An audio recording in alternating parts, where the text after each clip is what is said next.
Hello hi welcome to my channel cooking with Mouni. ఈరోజు మన ఛానల్లో సింపుల్ అండ్ ఈజీగా తయారు చేసుకునేటటువంటి బ్రేక్ఫాస్ట్ని చూపిస్తున్నానండి. ఇదొక ప్రోటీన్ పవర్ హౌస్ అనమాట.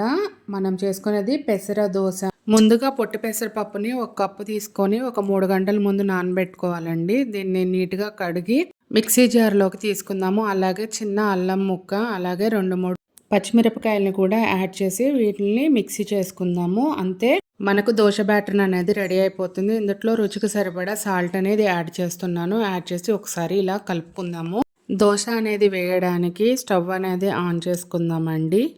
దోశ పెనాన్ని పెట్టుకోవాలి. ఈ పెనం అనేది బాగా వేడవ్వాలండి. అప్పుడే మనం వేసుకునేటటువంటి దోశలు అనేవి చాలా క్రిస్పీగా వస్తాయి. దోశ పెనం చక్కగా వేడైందండి. ఇప్పుడు ఒక గరిట పిండి తీసుకొని పోసి రౌండ్గా పల్చగా పరవండి. అంటే ఇప్పుడు మన వీడియోలో చూపిస్తున్నాను కదా, అదేవిధంగా చక్కగా గుండ్రంగా తిప్పుకున్నాము అంటే దోశ అనేది చక్కగా పలచగా వస్తుందండి. పెసర్లలో ప్రోటీన్ చాలా ఎక్కువగా ఉంటుందండి. వెజిటేరియన్స్కి ఇది ఒక బెస్ట్ ప్రోటీన్ సోర్స్ అనమాట. జిమ్కి వెళ్ళే వాళ్ళు, పిల్లలు కూడా వారానికి 1-2 సార్లు తీసుకుంటే చాలా మంచిదండి. ఈ దోశ వెయిట్ లాస్ ఫ్రెండ్లీ అండి. క్యాలరీలు తక్కువ, ఫైబర్ ఎక్కువగా ఉంటుంది. మీరు చూసినట్లయితే నేను వితౌట్ ఆయిల్తో ఈ దోశ అనేది వేస్తున్నానండి. అయినా కానీ ఈ దోశ అనేది చాలా చాలా టేస్టీగా వస్తుంది. జీర్ణక్రియకు ఇది సూపర్ ఫుడ్ అని కూడా చెప్పొచ్చు. పెసర్లలో ఫైబర్ వల్ల మలబద్ధక సమస్య ఉండదు.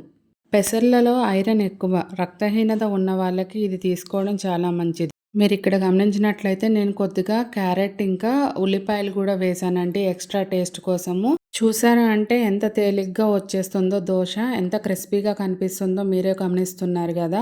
వెయిట్ లాస్లో క్యాలరీస్ కౌంట్స్ అనేవి వెరీ వెరీ ఇంపార్టెంట్ అండి. మనం చట్నీ పెట్టుకున్నామా అంటే క్యాలరీ కౌంట్ అనేది పెరుగుతుంది. మనం చట్నీ లేకుండా ఇదే విధంగా మనం ఈ పెసర దోశ అనేది తినేసేయచ్చు. కానీ మనం ఒక చిన్న అల్లం ముక్క ఇంకా 4 పచ్చిమిరపకాయలు యాడ్ చేసాం కదండి, అందుకే వితౌట్ చట్నీ కూడా ఇది చాలా చాలా టేస్టీగా ఉంటుంది. ఇలాంటి హెల్తీ రెసిపీస్ని మీరు కూడా తయారు చేసి ఎలా వచ్చిందనేది నాకు కామెంట్ సెక్షన్లో తెలియజేయండి. నచ్చితే లైక్ చేయండి, షేర్ చేయండి, సబ్స్క్రైబ్ చేయండి. Thank you for watching.